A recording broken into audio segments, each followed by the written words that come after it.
She's currently working on a memoir and planning to move to New Hampshire. Interesting plans. Please welcome to the stage, Julie Threlkeld.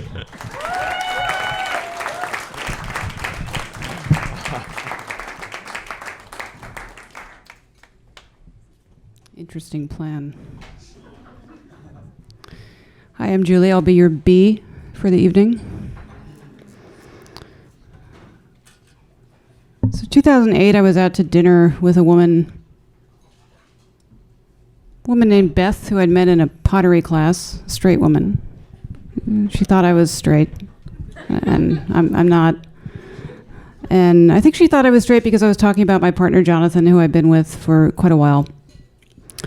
And she said, "How did you two meet?"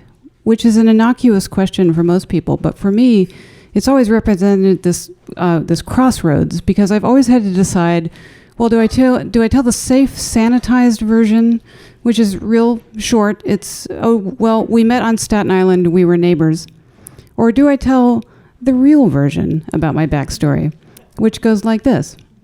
In the late 1980s, I moved to Staten Island with my girlfriend of 4 years, and it was a rocky relationship. And we had this neighbor who lived behind us, a woman named Courtney, who was dating this guy named Jonathan, and the four of us became friends, and we used to socialize. And then at some point, my girlfriend decided she wanted to move to California, and theoretically, I was going to follow her, but I wasn't quite ready. But I needed someplace to live, so I moved in with Jonathan as a roommate. Jonathan was in the process of breaking up with Courtney, and I'd been living with him for 3 weeks when there was this incredible sexual tension that started appearing in the apartment, and one night we had to break it. And that led to an affair, which led to a hideously ugly breakup with my girlfriend, but it all worked out because we're still together. And as I told this story to Beth, her whole demeanor changed. And she finally said, well, I can't relate to that at all. I have never felt a flicker of attraction for another woman. And I'd had evenings like this. I'd had reactions, not exactly like this, but I'd been out with other straight women who I thought would make good friends, and I'd told the dangerous story.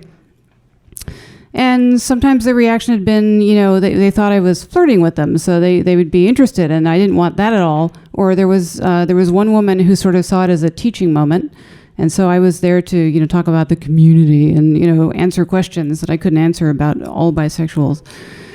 And it was a drag. I mean, the common denominator was that it was always about them. It was never about me. The whole tenor of the friendship would change, and it would kind of get poisoned for me, because there was always some agenda or tension there. And so after a while, I kind of soured on friendships with straight women and went back to superficial acquaintanceships because it was just easier.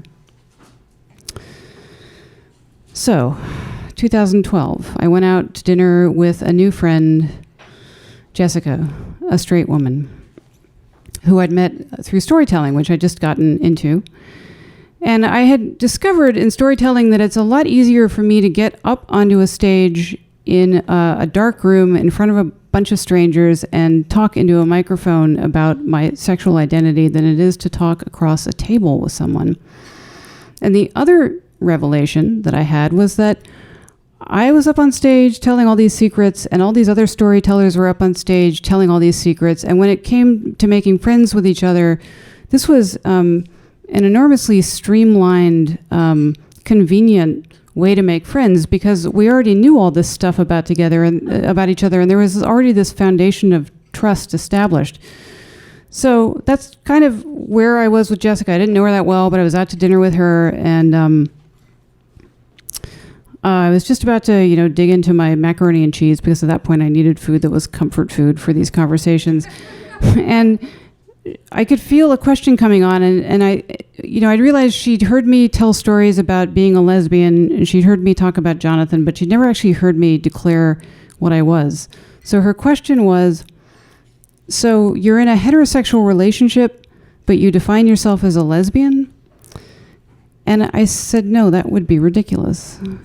And 7 years ago, it would have been ridiculous. Now, we're lucky because we have all these nuanced ways to define ourselves, so I don't think it's ridiculous today. But that wasn't the point. The point was that she was genuinely asking me a question because she just wanted to understand me. There was no other agenda, and it was really the first time that I had talked to a straight woman about my sexuality without it being emotionally fraught in some way. And I think there was something about this that was enormously comforting. I felt this huge sense of relief. I still felt anxious. I realized I was always anxious when I told this story, but after I'd got done telling it, I was always more anxious. But with Jessica, I was less anxious. And I also felt hopeful because I was thinking, well, if I can actually have a direct, neutral conversation with a straight woman about who I am, which is really all I ever wanted from any of these dinners, she can't be the only one. Maybe there are other people out there like this, and I've just been picking the wrong people. But then I immediately thought, I wonder if this is limited to storytelling. Like, if out in the civilian world, among people who, who aren't exhibitionists, if I'm still, this isn't going to be successful. So a couple years ago, 2017, I went out to dinner with Renee, a straight woman from work. So all of my other friends were in storytelling, so this was the first sort of friend material person I'd met outside of the storytelling realm. I was trying to stretch my wings. And we were out to dinner in a sushi restaurant, and she was talking about her husband, and I was talking about Jonathan, and she said, so how did you guys meet? And I thought for a moment, and I said, well, in the late 1980s, I moved to Staten Island with my girlfriend, and it was a really rocky relationship, and we had this neighbor, et cetera, et cetera, et cetera. And as I was telling the story, Renee's demeanor didn't change at all.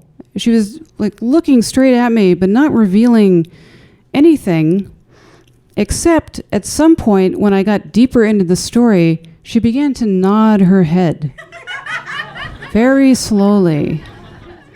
And it was unnerving. Because I didn't know, I could see wheels turning, but I didn't know what was happening in there. Completely inscrutable. And then we moved on to another subject. She didn't say anything about that, but a few minutes later, she said this to me. She said, when I was 11 years old, my mother developed a very aggressive breast cancer, and she died. And I got tested a few years ago for this gene and found out that I'm a carrier, and I did a bunch of research and eventually ended up getting a double mastectomy and complete breast reconstruction.